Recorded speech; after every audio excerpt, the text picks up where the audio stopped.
Binabati ko kayong lahat at nakarating kayong lahat dito. Ito na ang katapusan ng unang pagsusulit. Lahat kayo ay nakapasa. Sana makayanan niyo ang mga susunod na pagsusulit. Nakakatuwa naman! Umabot ka. Aba, kiluha! Magsisimula na! Kinakabahan na yata ako. Ako rin, dahil hindi natin alam kung ano nasa loob yan. Baka pagbukas natin ay bigla na lang may umatake sa atin.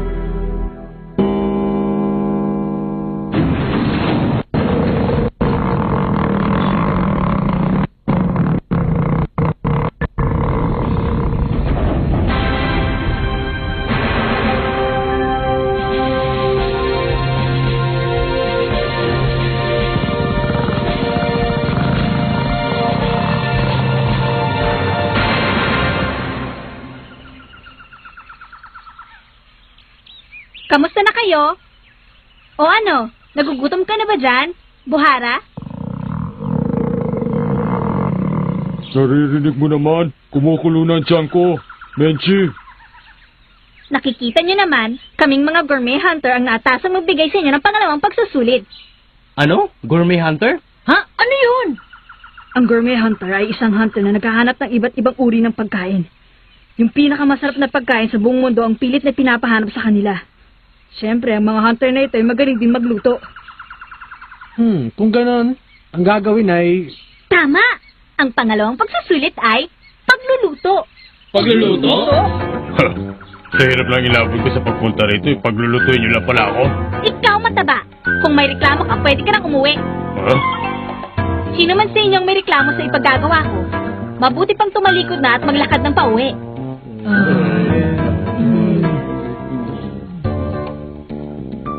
Sa palagay ko'y wala namang magrereklamo sa inyo. Ano bang klaseng luto ng pagkain ang gusto mo? Siyempre, ang una niyo iluluto ay o-orderin ko pagkain. At kung sino man sa inyo ang makakapasa sa una, sila lang ang maaaring makasali sa ipapaluto kong pagkain. Sa madaling salita, makakapasa lang kayo sa pagsusulit kung pareho kaming masasarapan. Hindi patas yun. Ang paglasa sa pagkain depende sa taong titikim nito. Paano yun? Kung masarap sa amin yung pagkain, eh hindi naman sa inyo masarap, sigurado bagsak pa rin kami, hindi ba? Oo naman! Kaya talaga. Teka! Huh? Makinig kayo. Gaya ng sinabi ko kanina, kung ayaw ninyong sumali sa pagsusulit na ito, maaari na kayong umalis. Sige, paalam na.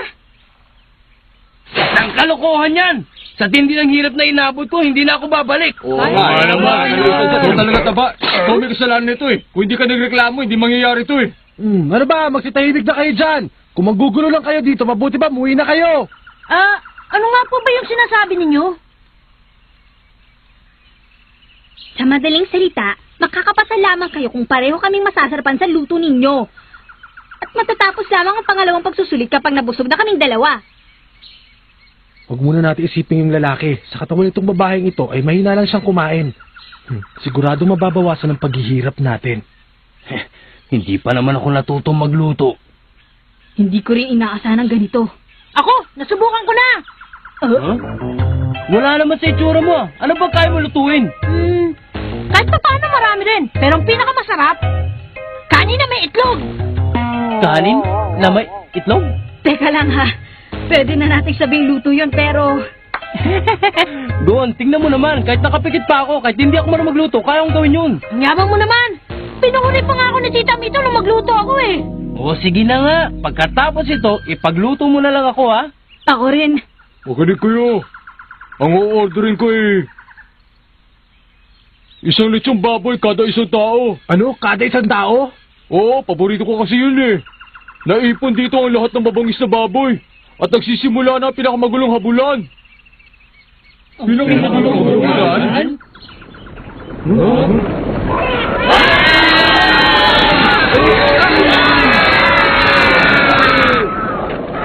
Ang pangalawang pagsusulit. Susugurin kayo ng mga baboy na yan gamit ang kanilang matitigas na ilong. Kapag nagpahuli kayo sa kanila, gagawin nila kayong pagkain. Kaya dapat matibay ang tuhod niyo sa pagtakbo.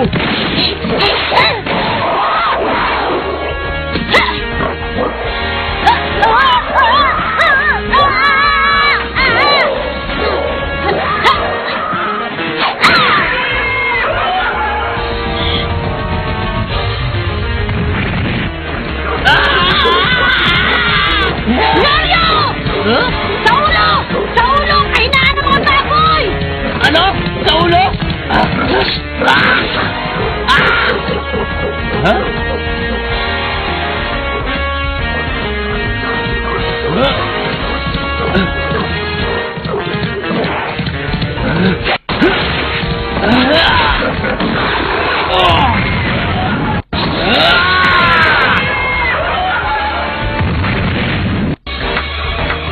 Boy! Down, boy! Hey!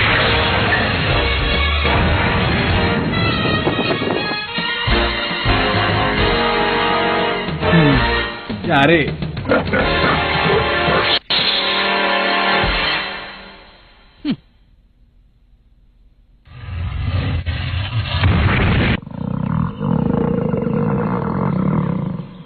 Nagugutom na ako.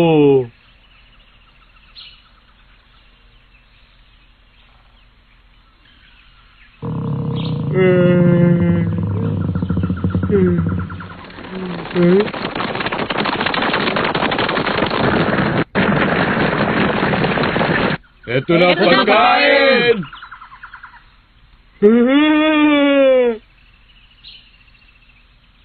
Aba, ang galing ha. Ang dami nilang nakahuli. Masyado kong miniliit ang mga aplikante. Mukhang maraming mga nakahuli. Pero magiging problema nila ay ang lasa. Ewan ko lang kung magugustuhan ng gourmet hunter na si Buhara ang kanilang mga luto. Masyado pa naman siyang pika pagdating sa lasa. Wow, sarap! Pero parang nagugustuhan niya. Ang sarap talaga! Sigurado akong nauna yung masasarap. Naku, naubos na! Siya kaya ang tunay na gourmet hunter? Ayos! Ang gagaling magluto! Hindi kayo nagkukunwari lamang na gourmet hunter ang taong ito? Busog! Naparami yata! Busog na ako! Tapos na! 70 buong litsyong baboy ang nakain ni Buhara. Ha? Isa siyang halimaw. Ayos, ibang klase talagang mga hunter. Ang gagaling nila. Nasasabi natin magaling nga siya. Pero ayaw ko na maging katulad niya. Ibang klase. Ang kinain niya. Nakapagtataka dahil kapag sinukat mo yun ay mas malaki pa sa katawan niya. Huwag mo na lang isipin yun. Baka masiraan ka pa. Sandali lang. Sasabihin mo lang bang masarap ang lahat ng mga litsyon na kinain mo? Parang nilulun mo na lang lahat, hindi mo man lang nilasahan. Wala akong pakialam. Basta ang mahalaga, nabawi ang gutom ko. Binusog nila ako, kaya wala nang pakialam sa lasa. Masyado ka naman yata mabait ngayon. Isa kang gourmet hunter, kaya kailangan mong maging stricto sa lahat ng mga pagkain nilalasahan mo. Ay, bahala ka na nga lang. Ang desisyon sa lasa ng mga litsyong baboy, 70 taong nakapasa! Yeah! 70 taong nakapasa. Masyado naman yata itong marami. Kung sa bagay, madali lang naman mahuli ang mga baboy na yon. Isang malakas na pukpok lamang sa ulo ay patay na. Pero kailangan pa rin ng sapat na lakas ng loob, tibay ng dibdib at lakas ng pangangatawan. At syempre, abilidad sa pagluluto. Pero ang tunay na pagsusulit ay magsisimula pa lamang. Sigurado akong mahihirapan sila dito. Alam niyo bang dahil sa siya ang pinakauna at pinakabata sa larangan ng pagluluto, siya ang naging pinakamagaling na gourmet hunter? Ang gourmet hunter na si Mench, ang numero 1 tagaluto sa buong mundo. Isang amoy lamang niya sa kahit na anong pagkain ay masasabi na niya kaagad kung masarap ito o hindi. At dahil sa katakawan niya, ang lahat ng pagkain sa buong mundo ay natikman na niya. Pero hindi pa rin niya nakakalimutan ang mga lasa nito. Huwag niyo masahang magiging mabait ako tulad ni Buhara. Babantayan kong mabuti ang lahat ng gagawin niyo. Ganun pa man, dahil sa kanyang pagiging henyo ay masyado siyang naging sumpong. Kung hindi ka magiging maingat, siguradong mahuhulog ka sa kanyang patibong. Ang huling bahagi ng pangalawang pagsusulit, ang o-orderin ko ay sushi. Ano yun? Hindi ko lang narinig yun ah. Sushi? Ha? Sushi? Ngayon ko lang narinig yun ah. Ano naman luto yun? Alam mo ba yun? Hindi. Anong gagawin ko? Hindi ko alam yun. Magluto ng pagkain hindi mo alam. Imposible yun. Mukha yata ang napakalaki ng problema niyo ah. Pero hindi ko kayo masisisi kung hindi niyo alam yun. Dahil yun ay uri ng katutubong pagkain sa isang maliit na pulo. Bibigyan ko kayo ng ideya. Tignan niyong mabuti ang nasa loob.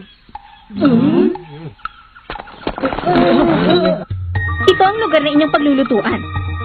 Nakahanda na ang lahat ng inyong gagamitin, pati na rin ang mga sangkap sa pagluluto. In-order ko na rin ang pinakamasarap na kanin para sa inyong sushi. Heto pa, isang magandang ideya. Ang in-order kong sushi sa inyo ay yung presentableng pagkabilot. Pwede nyo nang simulan. Kapag nabusog na ako, ay tsaka lamang kayo matatapos. Kaya magluto kayo hanggat kaya ninyo. Nakabilot na sushi. Nakabilot na sushi? Kanin lang bang gagamitin dito? Ha? Kapag tinignan mo to, nasisiguro ko sa'yo hindi lamang yan. Sushi.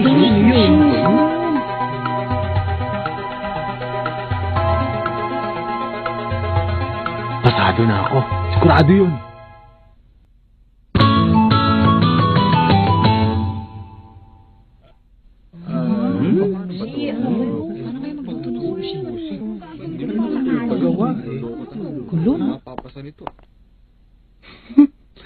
Napakaswerte ko naman. Akalain mo napili niya ang ipaluto ay pagkain na gawa sa aming bansa.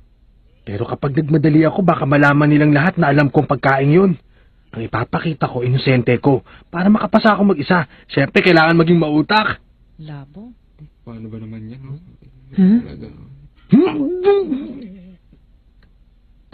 Sigurado alam niyang pagkain yun. Nakabilot na kanin.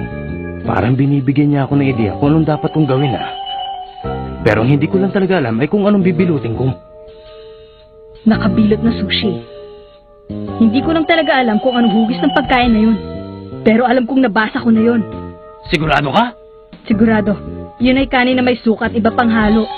Kung hindi ako nagkakamali, meron din yung sariwang isda. Sariwang isda? Nakikita mo naman na dito tayo sa gitna ng gubat, Huwag kang mayay! Dahil makakakita ka ng isda sa mga ilog at lawa.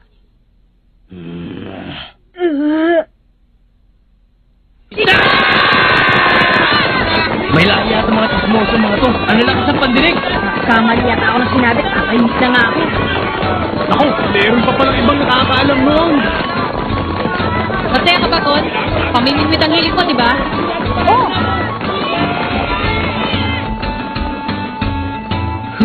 Magaling ka talaga mag-isip, Echi. Dahil hindi lang pagluluto ang gagawin ng mga aplikating yan. Hindi ba't masayang pinagagawa ko? Sawa na kasi ako sa ordinaryong sushi eh. Kaya ngayon, espesyal naman.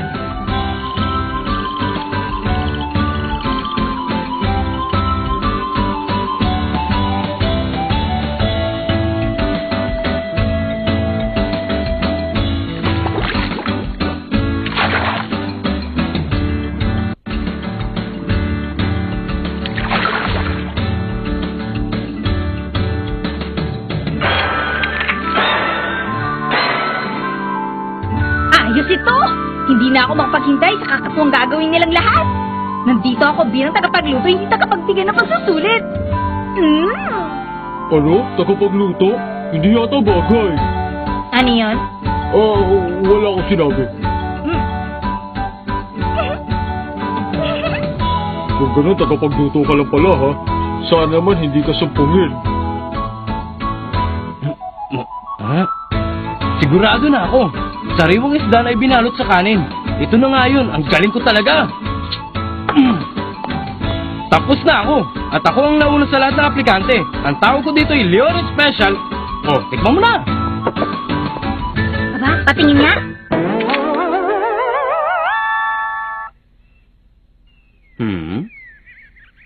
Hindi tama yan! Ano ka ba naman? Pinaghirapan ko yan. Bakit mo tinapon? Tumigil ka, baka ibagsak kita dyan. Mabuti pa umalis ka na lang sa harapan ko. Makinig, ang hugis ay importante. Kapag hindi ko nagustuhan ang presentasyon ng inyong sushi, hindi ko ito susubukan. Tsura mo. Yabang mo. Ayos, ako naman ang susunod. Halos pares lang kayo ginawa ng number 403. Magkapareho lang kami ni Lyorio. Alam kong nararamdaman mo, Gon. Ano sabi mo, Kurapi ka? Aba, ayos ah! Sige, lapit lang. Mali! Ha? Ano ba ito? Sunod! Mali rin. Next, Teka ulitin muna. mo, isa pa. Ano nga ba yung sushi in-order niya sa mga aplikante? Hindi tuloy ako makaalis dito.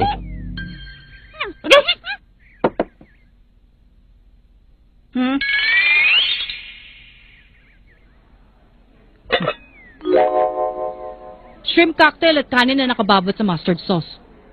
Yun ang tinatawag na Purgon style.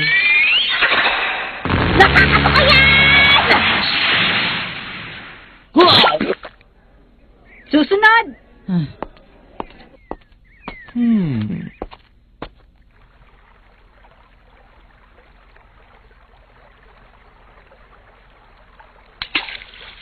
Ano ba? Wala pa ako nakikitang tama sa mga ginagawa nyo.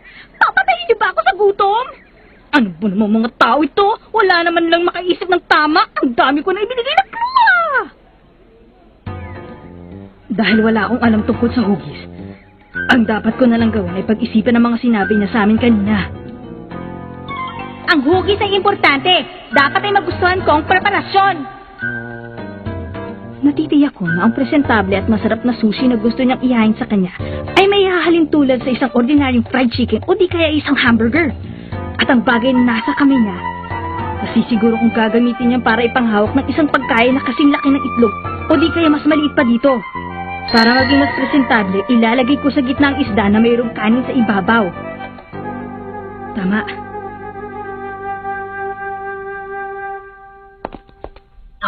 Ayos na! Tikman mo ito! Isa ka ng bata ka! Wala ka rin pinagkain pa doon sa pinakaunang nagpresenta! Tama lang yan! Masyado ka kasi mayabang! Makinig kayo! Kahit anong gawin niya ay wala talagang maasal sa inyong lahat. Ibinigay ko na nga sa ideya pero wala pa rin kayong pag-asa! Oras na para ito naman na yung subukan. Tikman mo to. Ito ang totoong sushi. Aba, sa wakas nakakita na rin ako ng totoong sushi. Titikman ko na. Hindi siya masarap. Mabuti pa, ulitin mo. Kunin mo na ito. Ano? Anong sabi mo? Ang sushi ay binalot ko sa kanin. May sukat para sa isang kagat na mayroong labanon sa gitna ng kanin at isda. Hindi ba ganun yung pinatikim ko sa'yo? Tapos sasabihin mo ngayon, hindi siya masarap. Madali lamang gawin yon. Masyado ka lang maarting babae ka! Huh? Kung ganun, madali lang pala. Ang dali lang pala nun eh. Nasabi ko na. Anong sinabi mo? Madali lang gawin? Maarte lang akong babae. Kaya magkangkalbo ka. Alam mo bang kailangan mo mag-aral ng humigit kumulang na 10 taon bago mo masasabing masarap ang hinanda mong sushi? Kahit anong hirap ang abutin yung mga bagon sa paggaya ng hugis ito ay hindi niyo makakayan-gayain ang lasa! Bukok! Kung ayaw mo, di huwag mo nang tikman ang mga gagawin ko. Aba, sumagot ka na sa akin! Baka gusto mong tapusin ito! Naku, seto na naman siya. Sinusupong na naman si Menchi. Kapag nasira ang timpla niya, wala nang magugustuhan lasa kahit masarap. Kakaunting tagapagluto lamang ang makakapagpaligaya kay Menchi, kaya sigurado mahihirapan kayo. Baka hindi ako makapagpigil at anong pang magawa sa'yo, kalbo ka! Alam mo, napakagaling niya. Ay! Naku, mas lalo pa yata akong nagutom sa ginawa kong pagsigaw ah. Ngayon, humanda na ang susunod. Naghihintay ako. Ito po sa akin, sigurado masasarap pa kayo. Ito na tunay, oh. Naku, dahil dun sa kalbong yan, alam na tuloy ng lahat kung paano gawin ang sushi. Ngayon ay sa lasa na lang sila maglalaban-laban. Patingin nga niyan.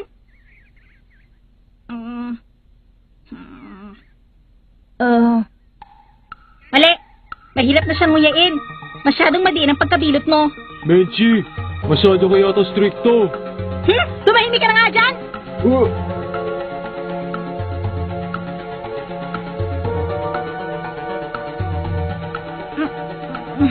Maling-mali ang pagkahiwa mo sa isda. Pangit naman ang iyong kanin. Ulitin! Matagal kang gumawa ng kanin na initin ng katawan mo ang isda. Ulitin mo yan. Ayaw ko ang lasa. Ulit!